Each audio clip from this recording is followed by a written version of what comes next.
Hey you symphonic symbiotes!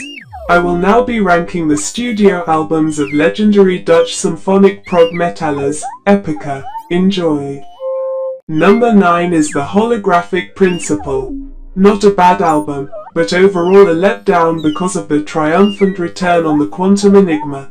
Mostly business as usual, but the lyrics are pretty great with a sci-fi glow. Their most average album, which is a shame because they have a lot of bangers. The track I'd recommend is Universal Death Squad. Number 8 is A Spiral. One of the band's most proggier albums. It sees them exploring more with the technical side, but not overloading the tracks with length. While it's enjoyable, it's not their most sticking album, but still overall very good. The track I'd recommend is Metanoia, A New Age Dawns Part 8. Number 7 is Omega. The perfect mix of the band's epic proggy sound but not losing their ability to have catchy hooks too. The longest songs embellish a lot with great experimental moments throughout.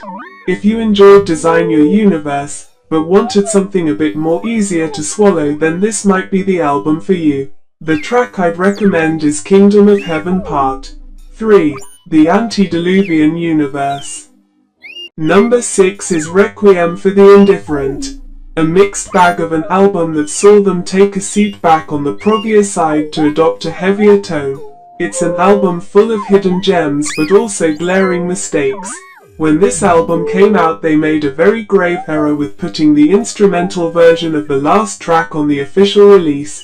I know mistakes happen, but it did leave a sour taste in my mouth. The track I'd recommend is Storm the Sorrow, possibly the band's catchiest song. Number 5 is The Phantom Agony. The band's first album. After Mark Jensen left after Forever, he created the band with a specific vision, and it was mostly perfected on this debut. Still not as epic as their sound would become, but the material is all there with some of the band's classic moments. Having a Tony Blair audio clip talking about terrorists was a very odd moment, but it did fit in well with the lyrics on that particular track. Simone Simon's debut performance is spellbinding and would only get better as the band went on. Mark's growls are pretty great too. The track I'd recommend is Sensorium.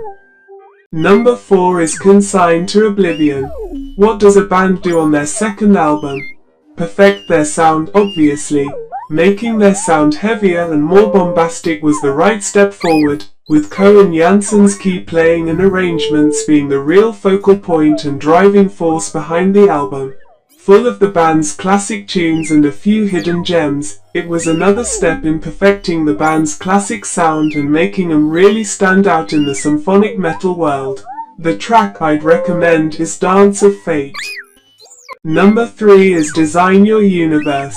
The overall scope on this album is breathtaking, with a gargantuan track list of epics, with possibly the heaviest and most bombastic the band has ever been. It also contains some of the band's most potent ballad work, with some incredibly beautiful moments splattered throughout.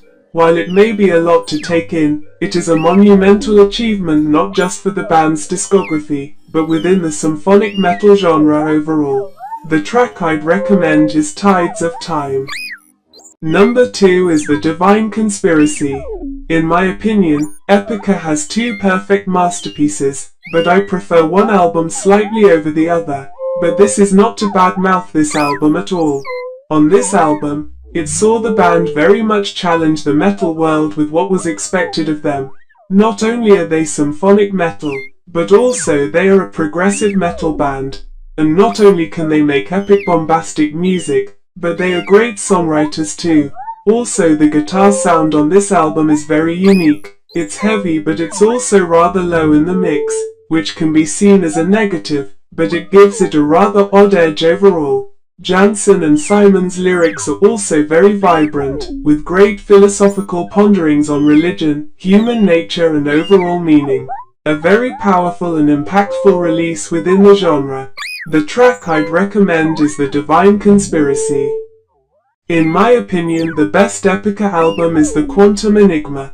After slightly making a misstep on the album previous to this, the band went back to what gave them positive attention, by taking their bombastic and progressive side to new heights and extremes. With the band hot as hell on all angles, the overall material just shimmers with life, with the band's strongest songwriting, not just in technicality but in creating effective hooks that will grab your soul. Lyrically potent too, the album deals with deeper philosophical musings, really touching into a divine spark. Why the band didn't choose the essence of silence as a single completely baffles me, as it may be one of the greatest songwriting achievements the band has made with a shorter track, but the track I'd recommend is the Quantum Enigma, Kingdom of Heaven Part 2. The closing track, it really is an absolute epic rollercoaster of epic proportions, having incredible beauty within its composition and closing off one of the greatest symphonic metal albums ever made. Thanks for watching. Recommend me another band to do this with, or else I'll make you join a Dutch symphonic metal band and you will be kidnapped by Arjen Anthony Lucassen.